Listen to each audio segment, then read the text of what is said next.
frère une espèce de colère à votre égard, en disant que... Dans l'état où il est là, il n'y a pas même pas moyen de discuter avec lui. Hier, on discute tout à fait pendant 1 heure. De toute façon, il m'a fait déjà le même coup l'année dernière. Un jour sur deux, pour un jour, on s'engueulait. Le lendemain, je revenais parce que je suis encore bonne poire et j'ai des sentiments. Je reviens, on discute, il n'y a aucun problème. Le surlendemain, on recommence dans le même débat. Ici, là, aujourd'hui, dimanche, on est venu. Bon, évidemment, je suis venu, moi, avec l'intention de bien marquer le coup. Ça s'est mal passé dimanche, ça a duré 10 minutes. Bon, point. Le soir, il me téléphone en m'insultant. Le lendemain, on discute tranquillement tous les deux. Donc hier, je lui ai même dit que vous seriez passé, donc ce qui fait que moi vis-à-vis de lui j'ai une honnêteté totale, hein, et aujourd'hui il est en train de rentrer dans une espèce de délire. Par contre, alors ma perception c'était qu'on allait à votre cabinet, pour que vous veniez ici. Par contre, ce qu'il avait oublié de me dire, c'est que l'ambulance allait venir. Par contre, quand il me dit que vous allez venir ici, moi j'avais tout de suite deviné que l'ambulance allait venir derrière. Ça il ne m'a pas dit. Ensuite, dimanche dernier, on a une réunion qui est organisé par monsieur Jacques Gallon, ici.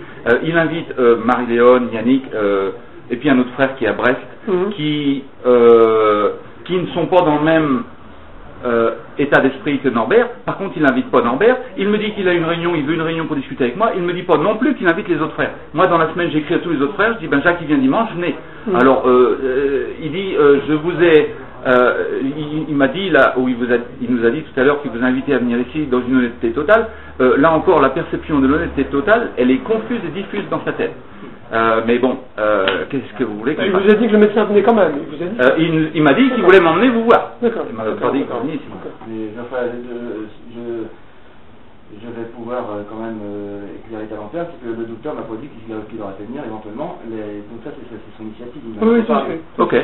Dans l'hypothèse ça n'allait pas bien, ou une décision médicale. Sur le fond, ça change rien du tout. Hein, parce que de toute manière, là, puisqu'il semblerait que monsieur est très éclairé dans ce qu'il peut dire et tout, moi de toute manière je vais porter plainte immédiatement à la police, à la gendarmerie. Comme ça va être clair. C'est une façon d'agir. C'est une façon de... Moi, je suis allé à la gendarmerie hier matin. La gendarmerie m'a dit, de toute façon, on ne va pas intervenir si le médecin n'intervient pas. Ok ? Bon, maintenant, on en est là.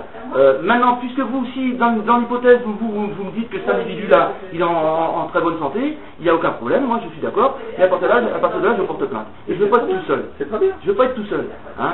Il a peur d'être tout seul. Et je peux y aller tout seul, c'est pas le problème. Déjà, moi j'écris tout seul, ça ne me gêne pas, mais lui, évidemment. Il a besoin de ça, les gamins, les autres, les frères, les sœurs, les tantes, les cousins, les machins. Si tu écris à l'autre bout du monde là-bas, t'es sûr qu'au moins personne va venir te faire chier. Tu y vas. Et ça fait rien, De toute façon, c'est pour ça. Donc là, maintenant, au point où on en est, moi, l'objectif c'est de ne pas vous faire perdre de temps. Non, mais le problème c'est pas de perdre ou pas perdre de temps, c'est de voir quelles sont les solutions pour que la situation décante et trouve une issue favorable. Bon, c'est pas simple. C'est pas simple. Il s'amuse bien tout le monde là. Il est en train de jouer avec tout le monde. Donc moi, je ne veux pas jouer comme ça. C'est pas ma nature de jouer comme ça avec les gens. Hein. Si lui ça l'amuse, pas moi. D'accord, hein. Alors, bon, il peut dire ce qu'il veut, il peut considérer que tout ce qu'il peut dire, c'est finalement les gens ne devraient pas se sentir atteints.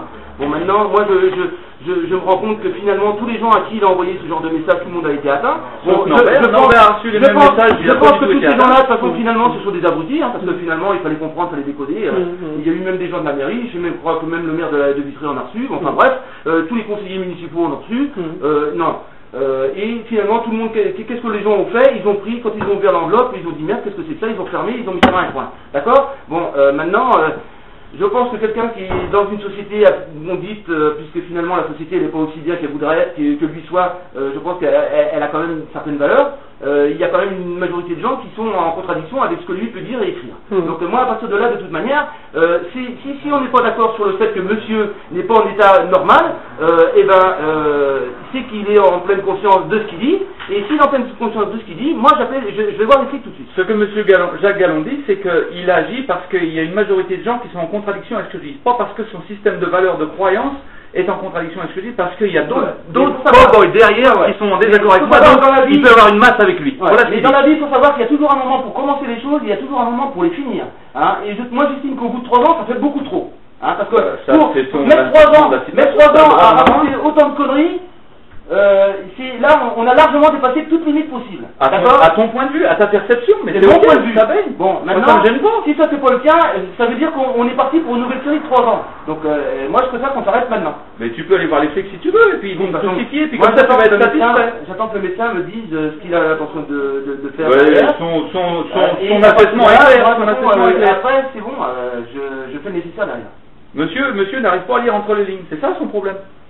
Il a besoin de mots qui soient codifiés par le code de practice de, je sais pas quoi, des armes en culotte courte. Si t'as une intelligence supérieure, c'est parfait, le ressenti, il l'a, mais il paume dedans. Ton ressenti, même toi dans ton ressenti, tu peux t'y paumer. Alors arrête un petit peu, s'il te plaît. Hein. Remettons les choses un peu plus terre à terre, et peut-être que tu y verras même toi-même tout plus clair. Faudrait voir être gentil. Hein. De toute façon, moi j'attends votre décision, il y a un suite à ça, donc je vais prendre une décision, visiblement, enfin, il n'y a pas d'acquiescement, en tout cas du tout, à la notion d'un traitement et d'un... Hein. Donc c'est pas, il y a pas un soupçon d'acquiescement, donc il y a une difficulté majeure quand même. Hein. C'est quoi la difficulté majeure? Si des soins sont nécessaires, il faut qu'il y ait un acquiescement ou une façon d'acquiescer. Hein. Acquiescer veut dire quoi? Un accord. Acquiescer veut dire quoi? Oui, un accord. Un acquiescement, oui, un acquiescement, c'est un accord, c'est dire oui. Hein.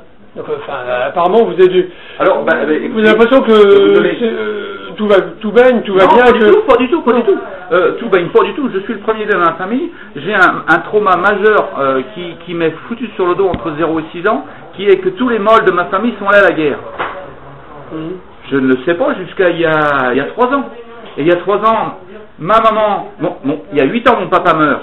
Bon, on peut retourner en arrière, il y a 35 ans, mon grand-père meurt. Ma grand-mère meurt le long de la route. Mon papa meurt il y a 8 ans. Et puis il y a 5 ans, ma maman veut vendre cette maison-là. Et elle me demande mon autorisation. Et je lui la donne, mais je lui dis, à mon avis, c'est pas au sujet de la maison qu'est le problème, c'est un problème de cœur. Bon, je donne à mes frères l'autorisation de gérer ça. Ces cons-là se battent entre eux. Je dis, c'est pas possible. Et celui-là, il veut mettre la camisole de force. Comment ça se fait? Alors, donc là, moi, je retire j'ai même pas eu besoin parce que maman a décidé. Vous aviez donné votre, j'avais donné mon accord. J'avais donné mon accord. Et maman, à ce moment-là, décide de pas vendre, mais de rentrer dans des rénovations de fenêtres. Non, mais attends, laisse-moi. Non, vas-y. Il y a quelque chose qui va pas, Jean-Paul. Oui, mais on va rentrer dans les détails. Il m'a dit, il faut que tu vas voir un psy. Oui, c'est vrai. Vous vous rappelez? Non. Ok, elle a de l'avance sur moi. J'en étais à la première fois où elle demande de vendre. Elle me demande mon autorisation. J'étais surpris que je devais donner mon accord parce que c'est pour ma maison. Alors je lui dis ok. Par contre, à mon avis, ton problème il est sur le cœur. Voilà. La décision de vente. Alors il se bagarre. Ça vous intéressait parce que vous êtes héritier. Si, ça vous intéressait parce que vous êtes héritier. Le papa étant décédé, vous êtes héritier. Le mot est du fruitière, mais donc votre accord était indispensable au terme du droit. Ce que vous nommez, c'est le droit français. Oui. Dans ma tête, ça m'a jamais traversé l'esprit que la maison était à moi, que j'avais jamais. Pour réaliser un contrat de vente en France, c'est obligé de. On est d'accord. Mais à l'époque, c'était une donnée qui était complètement inconnue à mon cérébral. Donc, je donne mon accord, je dis à un moment, tu regardes dans ton cœur, à mon avis, le problème est là. Les frangins se bagarrent au lieu de parler vente, et je me dis, waouh, qu'est-ce qui se passe? Et attends, Jacques, et donc... Les frangins se bagarrent, je suis pas d'accord sur les termes. Tu t'es pas engueulé avec Stéphane. Il est pas parti, la queue entre les pattes jusqu'à... Il faut pas revenir. Attention, faut dire les choses comme elles sont. De toute façon, ça n'a rien à voir sur le fond, c'est parce qu'il y avait une embrouille. Donc, de toute façon, attends. Donc, vous avez dit oui d'abord, et puis après, votre maman a changé. Et après, ma maman a changé d'avis, elle fait des fenêtres partout, et puis après, elle veut vendre un morceau de terrain, puis après, il y avait un autre projet. Et ça a duré à peu près l'espace de 2 ans. Et il y a 3 ans, maman revient à la charge et me demande à nouveau la vente, l'accord de vente. Et je lui dis non, cette fois-ci, tant que tu n'écris pas... Je vais pas voir un psy. Tant que tu n'écris pas ce que tu ressens, et les raisons pour lesquelles tu veux vendre, moi je te file pas mon accord. Et la raison est simple, c'est qu'en écrivant, tu vas inévitablement découvrir les raisons qui te motivent. Et c'est pas sorti des dieux ni de la cuisse de Jupiter, c'est très simple. Donc ma maman voulait pas écrire. Alors moi j'ai commencé à écrire. Ce que je n'avais pas réalisé à l'époque, c'est qu'en écrivant, j'exprimais ce que j'avais moi aussi sur le cœur. Et au début, c'était des lectures que j'avais accumulées depuis 20 ans de développement personnel. Et au bout de 3 mois, me voilà, j'étais en larmes constamment, et puis je pointe mon doigt à ma femme et je dis, mais enfin, mais t'es tout le temps en train de me piquer dedans, et je quitte la maison. Et là, je me dis, mais qu'est-ce qui se passe? Il y a un truc, ça me dépasse. À partir de ce moment-là, ma femme et moi avons décidé d'aller voir un conseiller en ménage. Le conseiller en ménage me dit, Monsieur Gallon, vous avez besoin de thérapie de groupe, qui faisait avec un groupe, et il m'invite. Je vais à cette thérapie de groupe, et puis là je découvre l'inconscient, le machin, et puis alors je commence à écrire abondamment parce que maintenant les vannes sont ouvertes. Et qu'est-ce que j'écris? J'écris ce que moi je sais de la vie, etc. Alors dans cette écriture là, il y a des frangins qui se mettent en colère parce qu'ils commencent à reconnaître des codes là-dedans, et personne n'était nommé, je ne nommais pas d'alcoolique ni. Et il y a des frangins qui reconnaissent des codes, et ils reconnaissent quoi? Ils reconnaissent leur propre miroir, c'est-à-dire des peines qu'ils ont à l'intérieur. On arrive ici, en juin je viens. L'objectif, c'était de faire changer le système de valeurs de pensée de ma maman. Ça dure 3 jours. Je suis là 3 jours. Ma maman me frappe et elle se barre. En psychologie, même frappe, elle me frappe et elle se barre. Non, je lui ai seulement dit d'abord, c'est pas la peine, Et donc, en psychologie, même pas compliqué, c'est la réaction du cerveau limbique primaire qui est je me bats ou je me barre. Elle n'est pas revenue pendant 7 jours, et puis au bout de 7 jours, moi je suis reparti en Australie, et quand je suis rentré en Australie, là je me suis effondré, j'ai commencé à prendre mon ordi, j'étais en larmes toute la journée, j'ai démissionné du travail, je ne pouvais plus fonctionner. Et j'ai écrit. Et j'ai commencé à écrire, j'ai écrit toutes les idées qui me passaient par la tête. Toutes les conneries, parce que ça... Mais non, à l'époque il n'y avait pas de conneries, je parlais de moi, je parlais même pas de vous, je ne savais même pas ce qui m'arrivait. Et donc, à cette époque-là, j'ai écrit, je me sens, ça a duré 2 mois, et au bout des 2 mois, j'ai écrit ceci, je me sens comme un homme qui vient de passer 40 ans à Auschwitz, je suis en train d'extirper mes jambes des ruines des maisons bombardées de la Seconde Guerre mondiale, etc. Et alors, il y a un petit paragraphe, et à la même époque, je commence à rêver de train de la mort. J'attrape ça, je vais à mon petit, mais je dis, c'est quoi ça? Mais j'étais même pas né, je suis né en 56. Alors, il commence à me parler des traumas de 2e génération, des gens qui sont au Vietnam ou en Australie, ils ont passé des traumas à leurs enfants,